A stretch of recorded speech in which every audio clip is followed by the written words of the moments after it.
right, well, we are continuing on in our series on the supernatural. I'm excited to keep talking about this. Last week we talked about angels.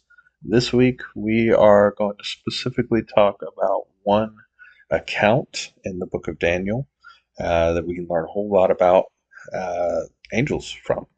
And so uh, we can learn more about angels when we look closer at several different angel encounters. And so, the next couple lessons, we're going to look at some of those. But the book of Daniel is filled with angel encounters. And the one encounter stands out in particular as probably one of the most dramatic angel encounters in the entire Bible. So, I'm going to read for you Daniel 10 and the whole chapter, because this whole chapter is about it. So, in the third year of Cyrus, king of Persia, a revelation was given to Daniel, who was called Belshazzar. Its message was true, and it is concerning a great war. The understanding of the message came to him in a vision. At that time, I, Daniel, mourned for 3 weeks. I ate no choice food, no meat or wine touched my lips. I used no lotions at all until the 3 weeks were over. On the 24th day of the first month, as I was standing on the bank of the great river, the Tigris, I looked up, and there before me was a man dressed in linen, with a belt of fine gold from the Euphaz around his waist. His body was like topaz, his white face like lightning, his eyes like flaming torches, his arms and legs like the gleam of burnished bronze, and his voice like the sound of a multitude. I, Daniel, was the only one who saw the vision. Those who were with me did not see it, but such terror overwhelmed them that they fled and hid themselves. So I was left alone, gazing at this great vision. I had no strength left. My face turned deathly pale, and I was helpless. Then I heard him speaking, and I listened to him. I fell onto the ground, into a deep sleep, my face to the ground. A hand touched me and set me trembling on my hands and knees. He said, Daniel, you who are highly esteemed, consider carefully the words I am about to speak to you, and stand up, for I have now been sent to you. And when he said this to me, I stood up, trembling. Then he continued, do not be afraid, Daniel, since the first day that you set your mind to gain understanding, to humble yourself before your God, your words were heard, and I have come in response to them. But the prince of the Persian kingdom resisted me 21 days. Then Michael, one of the chief princes, came to help me, because I was detained there with the king of Persia. Now I have come to explain to you what will happen to your people in the future, for the vision concerns a time yet to come. Again, the one who looked like a man touched me and gave me strength. Do not be afraid, you who are highly esteemed, he said. Peace, be strong. Now be strong. When he spoke to me, I was strengthened and said, speak, my lord, since you have given me strength. So he said, do you know why I have come to you? Soon I will return to fight against the prince of Persia, and when I go, the prince of Greece will come. But first I will tell you what is written in the book of truth. No one supports me against them except Michael, your prince.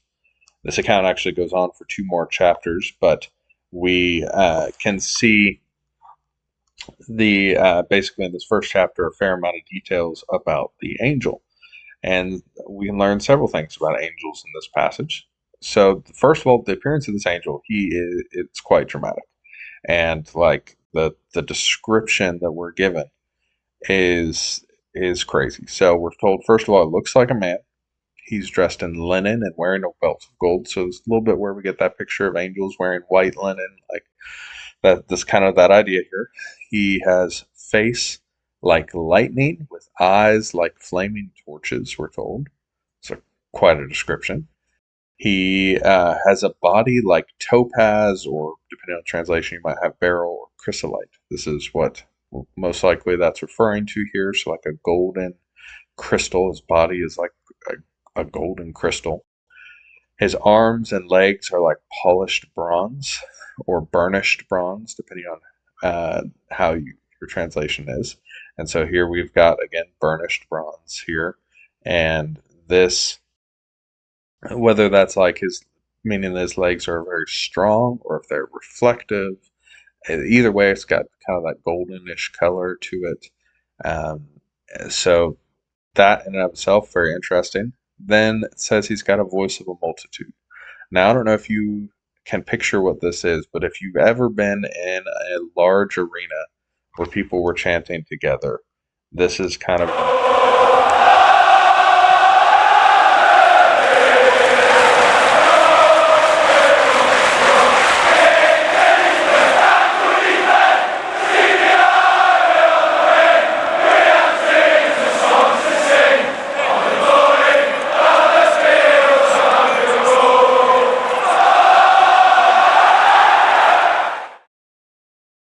So obviously that's like a chant in a soccer game, but this is kind of the idea that I think we're supposed to get by this voice of a multitude. That his voice sounds like thousands of people speaking at once, as power behind it. It's a wild description, very hard to wrap our brain around. Um, I have to say, I looked up to see if there were any good pictures of this one that seemed to fit the description. I couldn't find any, so this time I did put it into AI, and I'm pretty happy actually with kind of what it got. I think that it's not. I think what I will say is that I guarantee it is far more intimidating and dramatic than anything that we're going to see in this picture. But we essentially have a man who looks something along these lines. Um, this, I would say again, this is probably putting it very lightly. So, with all of that, it is no wonder that this was the reaction when the angel appeared. Daniel start 10, 7 and 8. Those who were with me did not see it, but such terror overwhelmed them that they fled and hid themselves. So I was left alone, gazing at this great vision. I had no strength left. My face turned deathly pale, and I was helpless. So even those who can't see the vision are running in fear. They just know something crazy is happening. Whether they can hear it is not clear, but they can see it, or can't see it, but they're just filled with this terror. Now again, I've mentioned this last week, but fear is a common response when it comes to angelic appearances. Um, while it does describes most angelic messengers as looking like human, we do also know that almost every person in the Bible who sees an angel, they're filled with fear and they have to be told not to be afraid over and over again. Just to show you some examples, Luke 1:13, do not be afraid, Zechariah. Luke 1:30, do not be afraid, Mary. Luke 2:10, do not be afraid. Matthew 28:5, do not be afraid. And so over and over again, people are terrified when they encounter angels. Now, angels don't always show themselves to be terrifying. We do see sometimes that they are indistinguishable from humans. In the story of the destruction of Sodom, the men of the town actually mistake the two angels for humans, we're told. And then we've got this wild verse in Hebrews 13:2, which says, do not forget to show hospitality to strangers, for by doing so, some people have shown hospitality to angels without knowing it. What that means, I haven't a clue. I'm not going to lie. This is a wild verse to me. So you're telling me that if a random stranger wants to stay in your house, it could be an angel. And that's in the Bible. So strange, but again, you might not realize that you were hosting an angel. Is kind of what it's referencing. Now, I do think that it is actually referencing here somewhat the story of Lot, and that he does host these angels in his house, and they end up saving his life. Um, but it feels like it's referencing more. So I'm just going to leave that there. Do with that what you will. That's a weird verse. Now, as we see in this passage where Daniel is the only one who can see the angel, Daniel 10:7 says, Daniel was the only one who saw the visions. Those who were with me did not see it, but such terror overwhelmed them, they fled and hid themselves. So um, this indicates that the spiritual realm can be revealed or hidden from us at any time. Another example of this is seen when King of Aram is sending an army to capture Elisha. It's a pretty funny story because basically this king keeps trying to attack, and Elisha keeps predicting all of his moves and telling Israel's king about him. And the king gets ticked off and finds like, all right, I'm going to get rid of this guy Elisha. He's ruining my battle plans. So he sends in this massive force to go attack Elisha. And 2 Kings 6:16-20 says, don't be afraid, the prophet answered. Those who are with us are more than those who are with them. And Elisha prayed, open his eyes, Lord, so that he may see. Then the Lord opened the servant's eyes, and he looked and saw the hills full of horses and chariots of fire all around Elisha. We see this again.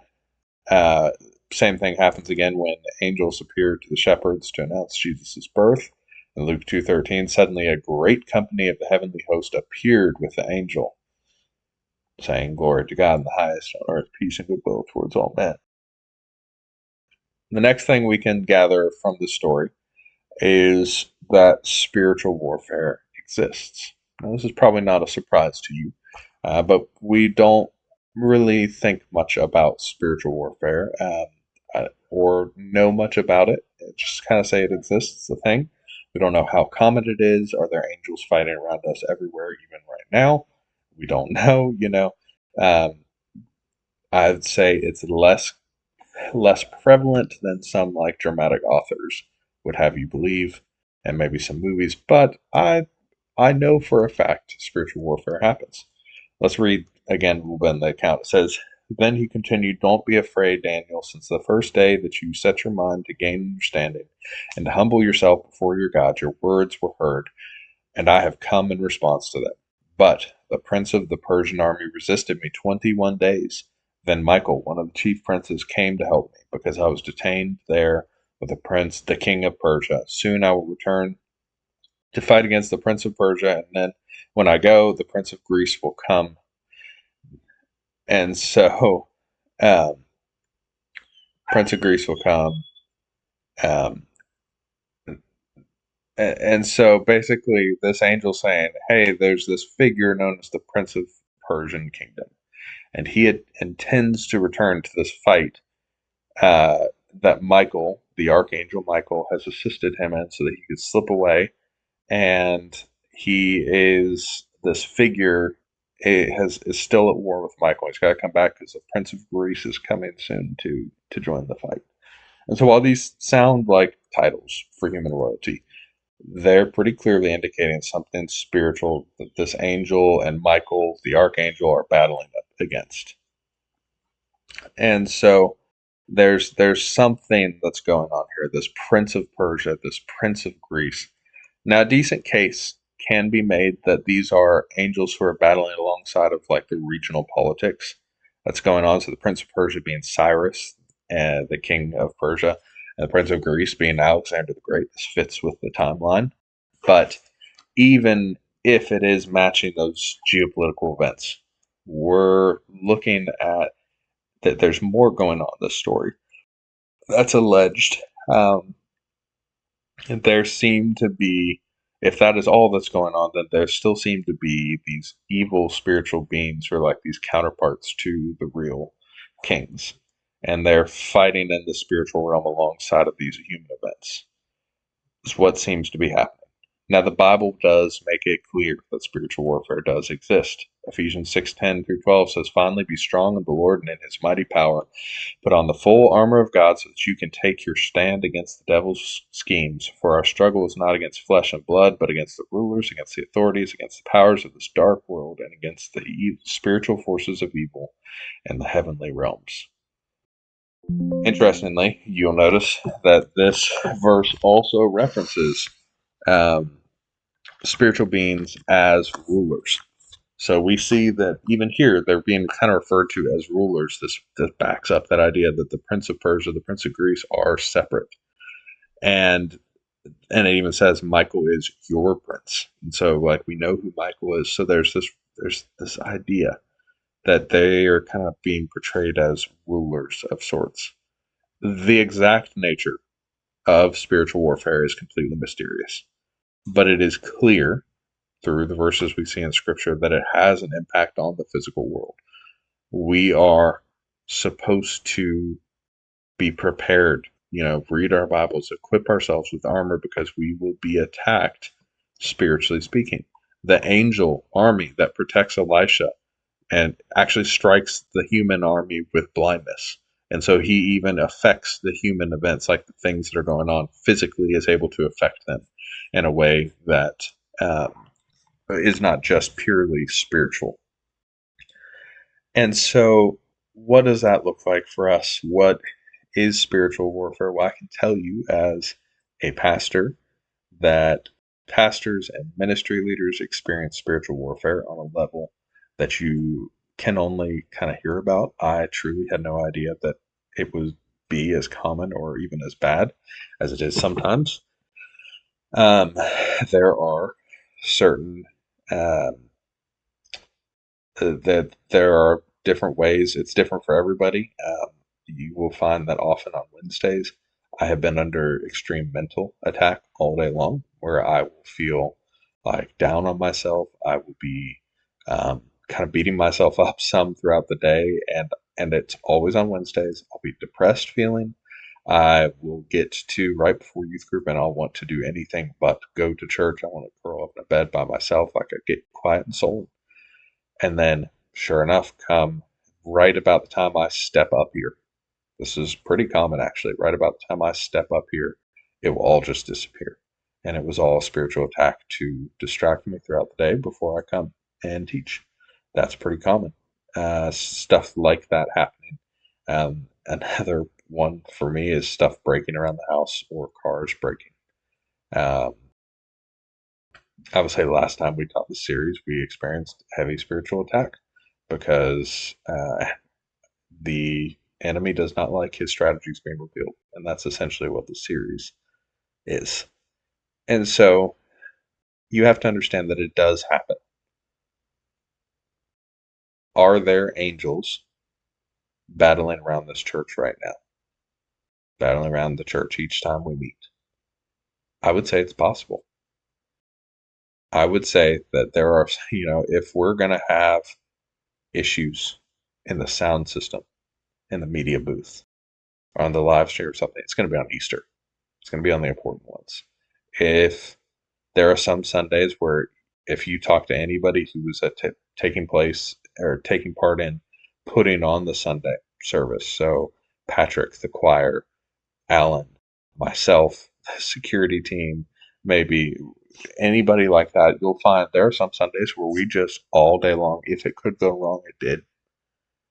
And the enemy fights drastically against these things. And so this is why the Apostle Paul tells us we need to put on spiritual armor. We need to be in prayer. We need to be reading our word because spiritual attack happens regularly. Now, again, my eyes have not been opened to the spiritual realm. I do not know the extent to which it's happening or all the ways necessarily that I have even been under spiritual attack. Some ways I may not know. Even how I've been attacked or how you guys may be attacked. Sometimes it's subtle, sometimes it's obvious. But perhaps the most interesting thing that comes out of this story is actually the realization that spiritual warfare can delay the answers to prayer. Let me read you again what's happening here because it's fascinating what he says. And then he continued, "Don't be afraid, Daniel, since the first day that you set your mind to gain understanding and to humble yourself before your God, your words were heard, and I have come in response to them." So the moment you prayed, that very day, God sent an answer to your prayer. "But the prince of the Persian kingdom resisted me 21 days. Then Michael, one of the chief princes, came to help me because I was detained there with the king of Persia." God answered Daniel's prayer the moment that he prayed it, but he was attacked on the way. This angel gets waylaid along the way. Only because Michael actually comes to his defense is he able to get away to answer Daniel's prayer. And in fact, the fight is apparently still going on. And the angel has to rush away once he's done giving Daniel God's message because this fight is going on. And so it's fascinating because sometimes we talk a lot about God answering prayers. We talk a lot about unanswered prayers and God's will, and those are all important parts of the conversation. But one thing that we don't ever talk about, but the Bible in this one instance tells us, is that there are delayed answered prayers, and they're not delayed because God was delayed. They're delayed because spiritual attack was taking place. 21-day delay because of spiritual warfare when the prayer was answered immediately. I think it's fascinating to look at.